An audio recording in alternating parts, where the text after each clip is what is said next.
full coverage of that, of course, at 10 o'clock this evening. So a big night again for Theresa May with serious consequences for the UK's future.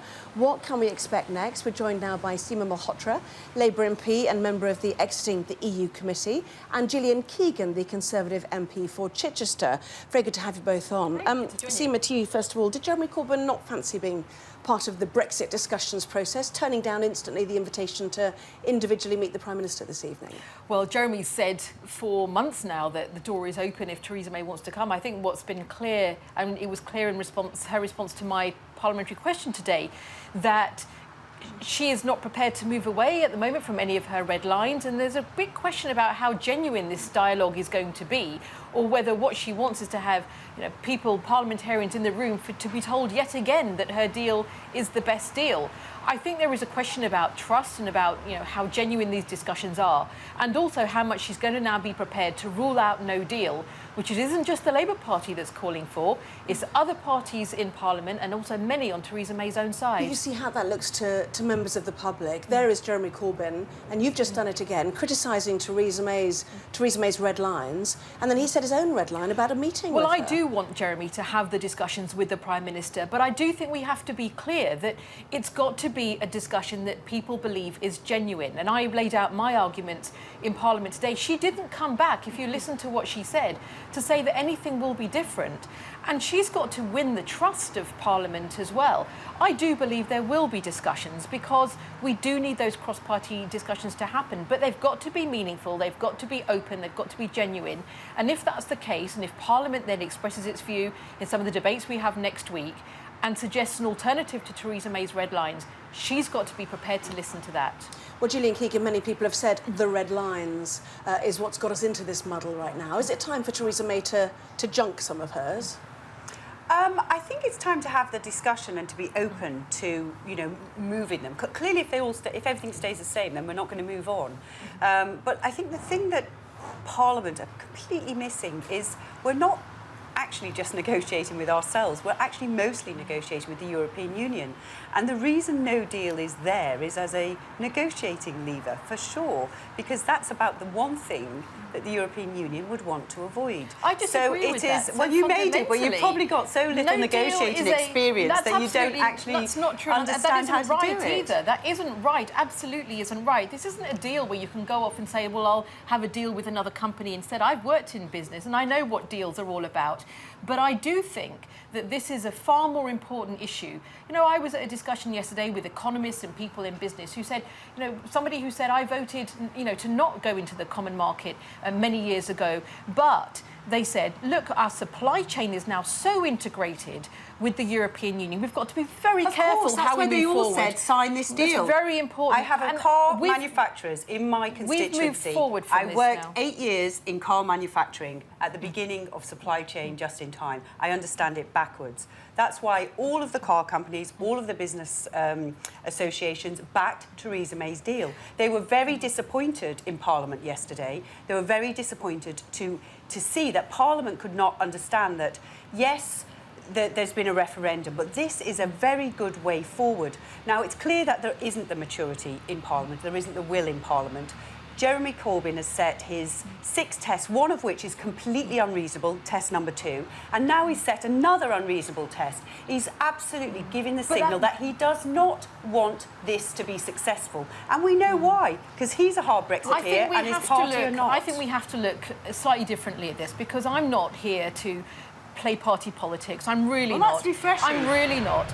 I've said, and I said this too, the week after Theresa May became leader, I said that we should have a national convention in which we had people coming together from across the country, all our regions and nations, our business, our industry, our local authorities, civic society. I said that Theresa May should set up a cross-party process so that we discussed and reviewed how we move forward together. That's what she's trying to do. She's just arrived back actually at Downing Street, having met Plaid Cymru, the Westminster leader of Plaid Cymru. But let me say this, that you've got to have a dialogue where you're genuinely going to inquire and listen to what people think. But you don't know that until you meet her individually. If your leader is not prepared to meet her individually, then how are you going to find out what she has to say? But I believe there will be dialogue. 230 votes, of course she's going to have to have I believe there will be dialogue. But I don't think we can be playing this gamble with our country around no deal. I think dialogue with parliamentarians will be very different if we rule out no deal and say, how do we genuinely meet Let me ask the issues of the nation? To have a nations? meeting, which costs nothing. With the issues it of the costs nations. nothing to have Well, a look, meeting. I've it costs also- nothing to listen. I've also Even now, come it out- costs nothing to listen. But I've also come out, if you've seen, I've also come out For a people's vote. I've come out also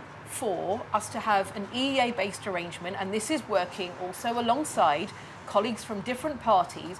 I have said that whatever deal that Parliament finally agrees, and let's just face it, this isn't just about the withdrawal agreement. The big issue yesterday was also about the future framework and the uncertainty there.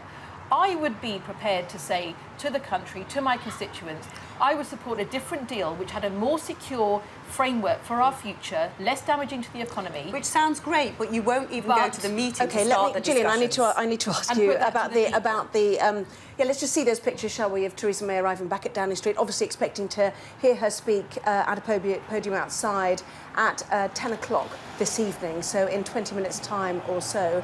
But really, let's go back to the Conservative position, because if we are, or if the party is reaching out to other members and other parties, then the idea begins to grow that you've got to coalesce around a compromise. Does that mean, as people like Ken Clarke said today, you have to jettison the Brexiteers, the European Research Group, that actually the Conservative Party has listened to that for too long? Is it time really to accept that you will not get their support? And if so, who can you rely on in the Labour Party to begin to support the Conservative position? Well, I think one of the positive things about this whole nightmare, actually, is that Parliament does represent the country. So there are people in the country who have exactly the same views as the ERG. There are people in the country who want to remain and do a people's vote. But you won't get a compromise if you try and satisfy them, will you? Well, where does the compromise come? And actually, ultimately, where does the compromise come with Europe as well? Because the European Union, if you think about the whole reason this situation, I think as one of the key drivers, has been this backstop situation. And if you actually look at the backstop, Article 50 says it can only be temporary. Everybody says it should never be used. It's just an insurance policy. If that's the case, why is that not capable of being better explained? The reason is people don't trust temporary, so explain temporary. There are still many discussions, because you need the DUP as well. You're still nibbling around You need the DUP as well to feel comfortable. So what about the UK being in a UK-wide customs union permanently? Would the European Research Group sign up to that, do you think? I very much doubt it, but the Labour, you may get the numbers on that. The only problem I have with the customs union is I've spent 30 years in business, so I'm very pro trying to make sure that still continues and the jobs of constituents are protected. And we still get all the inward investment. We're the #1 place for inward investment, and I want to keep that. But the problem with the customs union is it's worse than the deal she's put on the table. Her deal is more ambitious and better than staying in a customs union. So you kind of think, why are we going back to... You know, we may end up with that being one of the options, but... I think what is clear is that next week we're going to see a shift in the debate, because the Prime Minister is going to be coming back with what we need a shift in the debate. We can agree on that. It's going to be amendments, and I think parliamentarians putting forward ideas, then seeing what gets a majority in Parliament. And I believe that people should have the right to a free vote in this, and that we have a free vote on those issues. It would be for the first time that we would have genuinely the view of parliamentarians expressed. And I could probably agree on that as well. We'll see if we get there, shall we? We'll wait and see. Gillian Keegan and Seema Malhotra, thank you both very much indeed. Thank you. Thank you very much. So 120 miles away from here, voters in Boston in Lincolnshire made their voice heard in the Brexit